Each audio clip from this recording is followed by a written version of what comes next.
जांच में जुटी रेलवे पुलिस को जांच में अहम सुराग भी हाथ लगा है। न्यूज़ 18 के चंद्रमोहन कुमार की खबर है कि रेलवे स्टेशन पर लगे सीसीटीवी में पुलिस को संदिग्ध युवक दिखा जो प्लेटफॉर्म नंबर 1 पर हुए धमाके के दौरान मौजूद था। यही नहीं, संदिग्ध ने धमाके के बाद करीब 10 मिनट तक मोबाइल फोन पर बात भी की।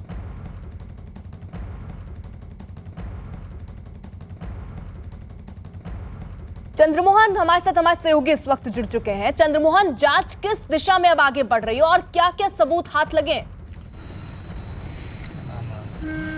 बिल्कुल, देखिए, जांच जैसे जैसे आगे बढ़ रही है परत दर परत खुलासे हो रहे हैं और इस पूरे मामले की जांच अब एटीएस भी कर रही है और जीआरपी भी कर रही है। जीआरपी इसलिए कर रही है क्योंकि रेलवे स्टेशन पर धमाका हुआ है और ऐसे में जीआरपी को एक अहम सुराग हाथ लगा है, जिसमें जिस दिन यह धमाका हुआ उस समय एक शख्स कुर्ता पैजामा और टोपी पहना हुआ है, मास्क पहना हुआ है, वो वहाँ पर प्लेटफॉर्म नंबर 1 पर दरभंगा में दिखाई दे रहा है और जहाँ पर धमाका हुआ है उसके आसपास वो घूमते हुए नजर आ रहा है। जैसे धमाके की बात सामने आई उसके बाद उस धमाके के स्थल पर जाकर देखता है, फिर वापस लौटता है और 10 मिनट तक सीढ़ी पर बैठकर एक शख्स से वो बात कर रहा है। और ऐसे में जैसे ही इस जांच की आगे धीरे धीरे आगे बढ़ी तो जीआरपी को कई अहम सुराग मिले हैं, जिसके बाद उसके फ़ोन नंबर को भी ट्रेस किया गया है और लगातार इस पूरे मामले की जांच भी चल रही है। वहीं एटीएस जो है वो लगातार जो हैदराबाद की एटीएस है उसके संपर्क में है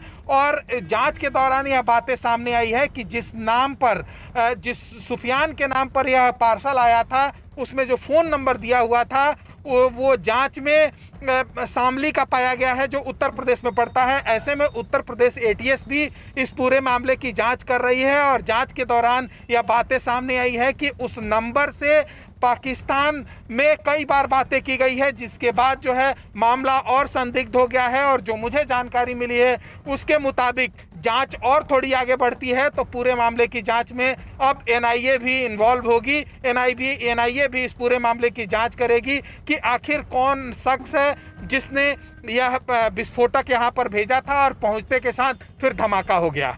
रहिए आप जरा चंद्रमोहन साथ। देखिए, दरभंगा धमाके की जांच में जुटी जो रेलवे पुलिस उसको एक के बाद जैसे जैसे जांच आगे बढ़ रही है कई सुराग अब हाथ लग रहे हैं और उसी सुराग के मद्देनजर अब आगे जांच भी बढ़ रही है। रेलवे स्टेशन पर सीसीटीवी तस्वीरों में पुलिस को एक संदिग्ध युवक दिखा है जो प्लेटफॉर्म नंबर पर 1 पर खड़ा था और धमाके के दौरान वो वहीं मौजूद था।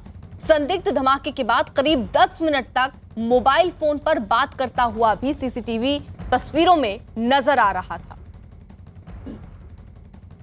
चंद्रमोहन हमारे साथ लगातार मौजूद हैं। चंद्रमोहन, सीसीटीवी में जो शख्स नजर आ रहा है उसके बारे में कोई जानकारी मिल रही है? क्या वही वो शख्स था जो पार्सल लेकर आया या उसने रखा? वो कौन शख्स था और कहां बात कर रहा था? कुछ खुलासा अभी तक? बिल्कुल, देखिए, वो ये शख्स जो दिखा है सीसीटीवी फुटेज में जो आते जाते और धमाका जो हुआ है उस स्थल पर जाता है और काफ़ी बेचैनी में दिख रहा है जैसा कि जीआरपी का मानना है। ऐसे में उस युवक को संदिग्ध माना जा रहा है और साफ तौर पर जो इलाके में टावर लगा हुआ है उसमें डंप टावर टेक्नोलॉजी के तहत उसके नंबर को ट्रेस किया गया है और फिर यह जाँच करने की कोशिश की जा रही है कि वो किससे बात कर रहा था। और जो जानकारी मिली है मुझे उसके मुताबिक इसमें 2 लोगों को हिरासत में लिया गया है जिनसे पूछताछ चल रही है। तो वहीं जहां से यह सिकंदराबाद से जिस स्टेशन से यह पार्सल बुक किया गया था वहां भी 4 लोग संदिग्ध दिखे हैं जो एक कार पर इस पार्सल को लेकर आए थे, फिर वहां से बुक किए थे। तो यह तीनों ATS, Bihar ATS, Secunderabad ATS और साथ ही यूपी एटीएस पूरे मामले की जांच कर रही है और माना जा रहा है कि जल्द ही इस पूरे मामले का खुलासा हो जाएगा कि कौन शख्स है जिसने ये पार्सल। कि धमाके की जांच एनआईए को भी सौंपी जा सकती है? बिल्कुल, देखिए, जो मुझे जानकारी मिली है उसके मुताबिक साफ तौर पर यह पूरा मामला संदिग्ध दिख रहा है और इस धमाके के बाद से जैसे ही एटीएस और फोरेंसिक पूरे मामले की जांच की उसके बाद से माना जा रहा था कि जैसे जैसे जांच आगे बढ़ेगा परत दर परत खुलासे होंगे और वो साफ तौर पर दिखाई भी दे रहा है। ऐसे में जो मुझे जानकारी मिली है उसके मुताबिक इस पूरे मामले की जाँच एनआईए भी कर सकती है क्योंकि यह मामला अब बड़ा होते दिख रहा है। और जब धमाका हुआ था उस समय हल्के तौर पर लिया गया था, लेकिन कहीं ना कहीं यह प्रशासन को और जो पुलिस है उसको यह लगा था कि आखिर इस तरह से पार्सल में विस्फोटक क्यों भेजा गया। और ऐसे में जब इसकी जांच आगे बढ़ी तो अब एक के बाद एक खुलासे हो रहे हैं, जिसमें इसका तार तेलंगाना से जुड़ते हुए दिख रहा है, जी। यूपी के शामली से जुड़ते हुए दिख रहा है, और सीधे तौर पर जो एटीएस है वो भी एक एक चीज खंगालते हुए आगे बढ़ रही है। तो ऐसे में जो मुझे जानकारी मिली है उसके मुताबिक इस पूरे मामले की जांच आगे एनआईए भी कर रही है, क्योंकि इसका जांच का दायरा जो है वो धीरे धीरे अब बढ़ते जा रहा है।